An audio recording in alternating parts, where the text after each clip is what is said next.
Salut les amis, c'est Joseph, nouvelle vidéo, nouvelle chemise. Bienvenue dans la vidéo, je vais vous partager pourquoi il ne faut pas vous faire prendre au piège par Facebook Ads ou Instagram Ads. Je vais vous expliquer pourquoi c'est une erreur d'utiliser Facebook Ads et Instagram Ads pour générer des ventes dans votre business e-commerce. Alors avant que la vidéo commence, mettez un gros like, abonnez-vous à la chaîne et n'oubliez pas que dans le premier lien dans la description, c'est une liste gratuite de fournisseurs dropshipping, donc allez choper ça. Donc, je ne veux pas que vous fassiez prendre au piège, je vais vous expliquer pourquoi il ne faut pas faire de Facebook Ads ou d'Instagram Ads pour générer des ventes en e-commerce. Donc, première chose, c'est très logique, vous allez comprendre, c'est très facile. Où les gens vont faire du shopping, en général, quand ils souhaitent faire du shopping, où ils vont aller? Les gens vont-ils aller sur Facebook pour acheter un ordinateur portable, par exemple? Les gens, est-ce qu'ils vont aller sur Instagram? Ou ils vont plutôt aller sur Google, ou sur eBay, ou sur Amazon? Bon, je pense que, comme on dit, la question est très vite répondue. Donc, c'est assez simple, hein, c'est vraiment simple, mais pourtant, les gens se gourrent. Les gens vont sur Facebook, sur Instagram pour aimer des photos de chats, pour aimer les vidéos de leurs amis, pour chatter avec eux. Il y a vraiment très peu de chances qu'ils aillent acheter votre fidget spinner ou votre correcteur de posture ou j'en sais rien. Ils s'en foutent vraiment. Il faut vraiment comprendre la notion, la différence entre deux notions. Le trafic chaud et le trafic froid. Alors, première chose, quand vous visez les gens sur les réseaux sociaux, c'est du trafic froid.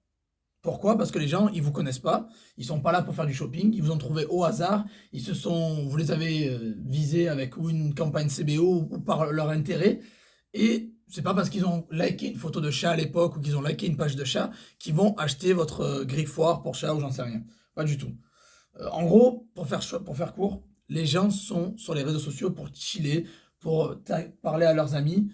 Et d'un coup, vous leur mettez une publicité devant la gueule et vous leur dites, voilà, achète mon produit, c'est de la bombe, c'est bon pour toi, il faut que tu l'achètes. Et en fait, vous interrompez leur expérience utilisateur sur la plateforme pour leur vendre quelque chose. Et ça va pas leur plaire, ça va les énerver. Ils vont dire, mais qu'est-ce qu'il fait lui, qu'est-ce qu'il veut? Ils vont fermer. Surtout qu'en ce moment, ils se font bombarder de plus en plus avec les ads. Donc il y a très peu de chances que ça convertisse et ça va les énerver.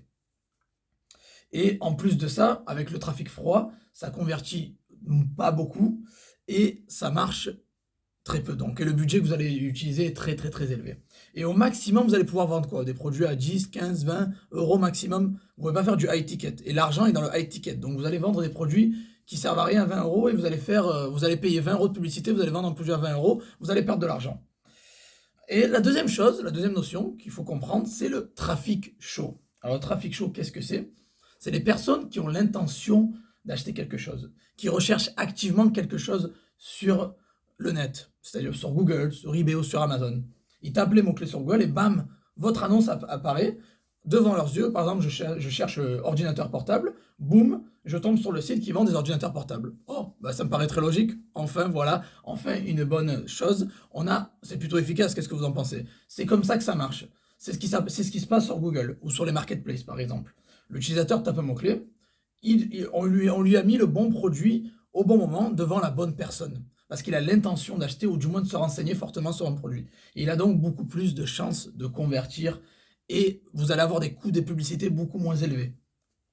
Je sais que ça paraît logique ce que je dis, mais il y a beaucoup de gens qui prennent des chemins un peu sinueux et je voulais vraiment leur montrer la meilleure stratégie qui fonctionne au maximum. Il faut vraiment que ce soit clair et que vous arrêtez de perdre de l'argent sur les réseaux sociaux parce que les réseaux sociaux ne sont pas faits pour générer des ventes directes en e-commerce. Alors je dis pas que ça marche pas, bien sûr que ça marche, il y a des gens qui font de l'argent. J'ai des amis à moi entrepreneurs qui sont à Dubaï, qui font des gros chiffres avec Facebook Ads. Mais je vous dis juste qu'il y a de meilleurs moyens pour faire ça et de meilleures méthodes beaucoup plus efficaces. Facebook ou Instagram, pour moi, c'est une bonne stratégie pour faire du retargeting, par exemple, ou pour faire connaître votre marque, ou pour essayer de buzzer comme certaines personnes ont fait. C'est bien pour faire ça, voilà. C'est un peu à la TikTok aussi pour essayer de buzzer. C'est bien pour faire connaître sa marque. C'est bien pour faire du retargeting. Mais par contre, pour vendre un produit directement au client, c'est dur une personne qui scrolle et qui like des photos de chats ou qui parle avec leurs amis et d'un coup qui se prennent une ad, ça va les refroidir. Donc clairement, je trouve pas ça d'être une meilleure idée. Donc c'est pour ça que je vous dis l'alternative à ça, c'est le Google Shopping. Vous vendez sur Google, vous mettez vos produits sur Google Shopping. D'ailleurs, si vous voulez en savoir plus, j'ai une formation sur ça, sur Shopify Google Ads. vous pouvez mettre sur les marketplaces, vous avez eBay, vous avez Amazon, vous avez Cdiscount, vous avez la Fnac, vous avez des tonnes de marketplaces, où les marketplaces sont là pour faire du shopping. C'est des sites exprès basés sur le shopping. Et les gens vont taper le mot-clé ordinateur portable pour acheter un ordinateur portable sur shopping. Donc vous allez acheter, vous allez l'acheter sur Google. Dites-moi dans les commentaires, on va faire un petit test. Quand vous voulez acheter un ordinateur portable, vous allez l'acheter chez Boulanger, chez Amazon, chez la Fnac, ou vous allez l'acheter sur Facebook ou sur Instagram. Voilà, tout simplement. Donc je pense qu'on va tous avoir la même réponse. Et il faut vraiment que vous compreniez que sur Google et les marketplaces, les gens sont vraiment là pour acheter. Donc vous avez la meilleure chance de les faire convertir. Alors que sur les réseaux sociaux, ils sont juste là pour parler avec leurs amis. Et vous allez les interrompre pour essayer de leur vendre un truc. Donc clairement, c'est une stratégie qui est liée à l'échec, qui est vouée à l'échec.